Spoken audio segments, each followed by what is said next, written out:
So like you said, I'm married to Jesse. Jesse and Jeff own the farm. We farm, I think we have like 750 acres that we own of our own, but then with what we rent and own, we farm about 2,500 acres. We raise all of our animals, heifer calves, beef calves, the whole bit. So there's around 600 head total. The only people on farm is me, my son, my husband, and my father-in-law, and then my husband's uncle also helps us. Otherwise, we're basically all in-house. I deal with anything that's got a heartbeat or feet, including 2 feet or 4 feet.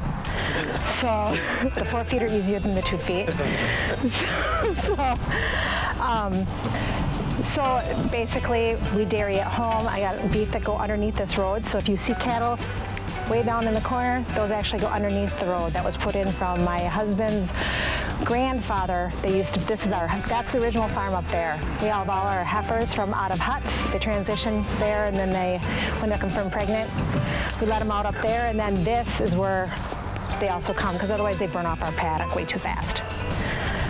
So basically I milk about 160 right now. I've got 40 or so coming in, and there's nothing that we don't raise. All right, so these are bred heifers. So they were up there, we bring them down. There is about approximately 2 miles of actual water line.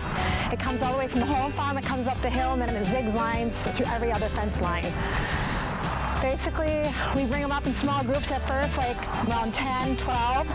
Let them get used to the fencer line because it's a learning experience, but our groups are pretty tame, and then we bring in 2 more loads to feed them, and then we pretty much have to figure out, by watching them, how much are they going to eat. Some groups are really aggressive, some aren't.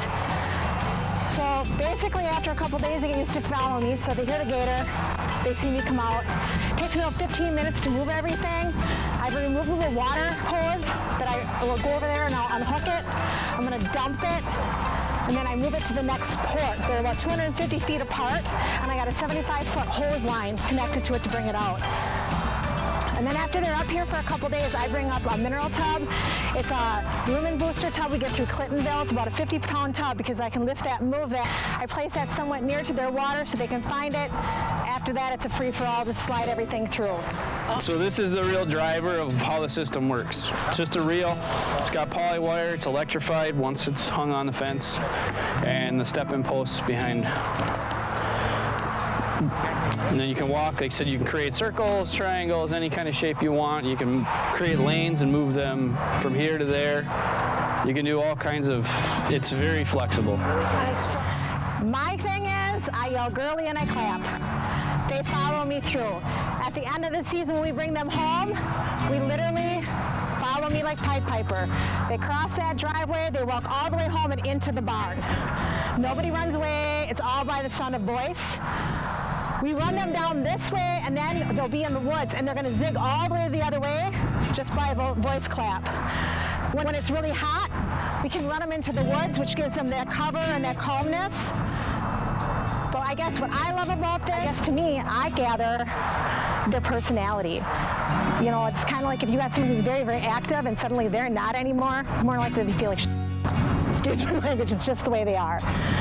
So it really, I mean, they don't get overweight. My animals get to be a little fat because I eat, therefore they eat. But they're calm. There's something about watching them. And out here, you come up and there's a baby running around. It's just so peaceful. And who doesn't want to be out on fresh air? There's no worry about enough food for them. There's no worry about fresh water for them. I mean, they're free. There's nothing prettier than that. So I think that's the key. Moving, it's nothing. It's just a matter of moving some posts.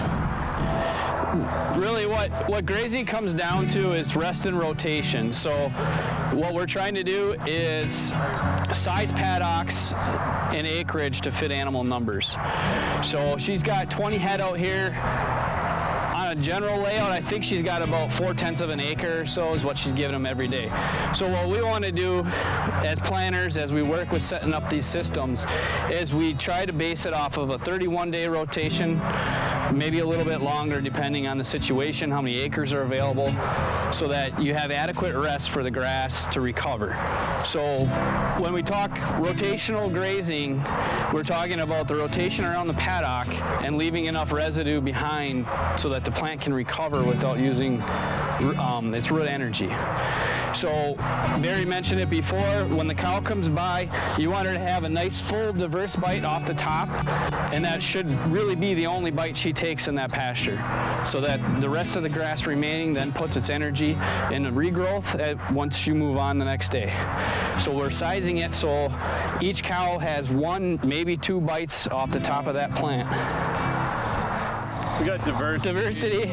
We got living roots and the livestock integration. So we've got all the 5 principles that you mentioned up there. And there aren't too many more systems out there than grazing where you're going to hit all 5 of those principles at one time. We are rotating animals across the same piece of ground 5, maybe 6, 7 times during the year, okay? Not across, that's not the case on every one of these runs, because as we plan these pastures, we're planning it for 31 days, like Derek said. That's pretty much for July, okay? In May and June, most Junes, our grass is growing a lot faster than 31 days. We might be on a 15-day schedule. And so when we help people set up pastures, you see these fences that are going down the middle. Well, they're open on both ends. We leave them open on each end for as wide as you want.